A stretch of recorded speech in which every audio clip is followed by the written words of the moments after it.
ছোট পাখির গল্প।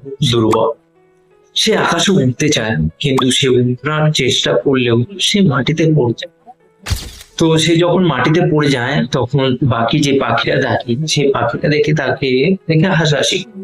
তো তা দেখে তার মন খারাপ হয়ে যায়। সে মন খারাপ হয়ে গিয়ে তখন যায় তার মার কাছে গিয়ে বলে, মা, আমি খুবই দুর্বল, আমি আর হয়তো উঠতে পারবো না আকাশে। তো তার মা তাকে বলে, দেখো, পাখিদের শক্তি তার ডানায় না, তার ইচ্ছা শক্তি। তুমি যদি ইচ্ছে করো তাহলে তুমি নিশ্চয়ই উঠতে পারো। তোমার রেগুলার তুমি ওড়ার চেষ্টা করো।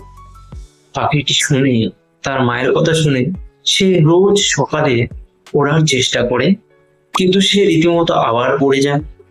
সে আবার ওড়ার চেষ্টা করে, সে রীতিমতো আবার পড়ে যায়। একাধিকবার এরকম চেষ্টা করতে করতে করতে একদিন ঠিক করে সবাইকে চমকে দিয়ে সে আকাশে উড়ে যায়।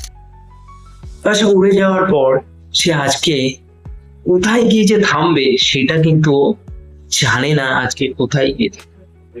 কিন্তু ঠিক এটা জানে যে আজকে আর থামবো না। সে এটা জানে, আজকে আর থামবই, সে উড়তে শিখেছে। তো এই গল্পটি থেকে আমরা এটাই বুঝতে পারি, নিজের ইচ্ছা শক্তিকে বাড়াতে হবে, নিজের যে রেগুলারিটি মেনটেন করতে হবে, যে রুটিন, তুমি যে কাজটি করছো সেই কাজটার উপর আমাকে ফোকাস দিতে হবে, সেই কাজটি মন দিয়ে একটু একটু করে করতে হবে। তখন দেখবে একটা দিন তোমার সেই কাজটি সাকসেস হয়ে গেছে, সেই কাজটি সম্পূর্ণ হয়ে গেছে। সেদিন আর তোমাকে কেউ দাঁড়াতে বলবে না, সেদিন তোমাকে কেউ আটকাতে পারবে না। সেদিন তোমার মতো তুমি সেই খোলা আকাশে উড়ে বেড়াবে, কাজ করতে। ভিডিওটি ভালো লাগলে অবশ্যই সাবস্ক্রাইব করে দেবে, লাইক করে দেবে, শেয়ার করে দেবে বন্ধুদের সাথে।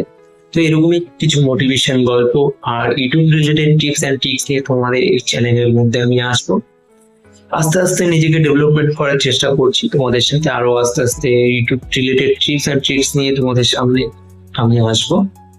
তো আস্তে আস্তে রিসার্চ করছি, আস্তে আস্তে একটুখানি দেখছি কি করে কিভাবে ইউটিউবকে আরো দ্রুত এগোনো যায়, সে সমস্ত বিষয় নিয়ে তোমাদের সাথে আরো জটিল ভাবে।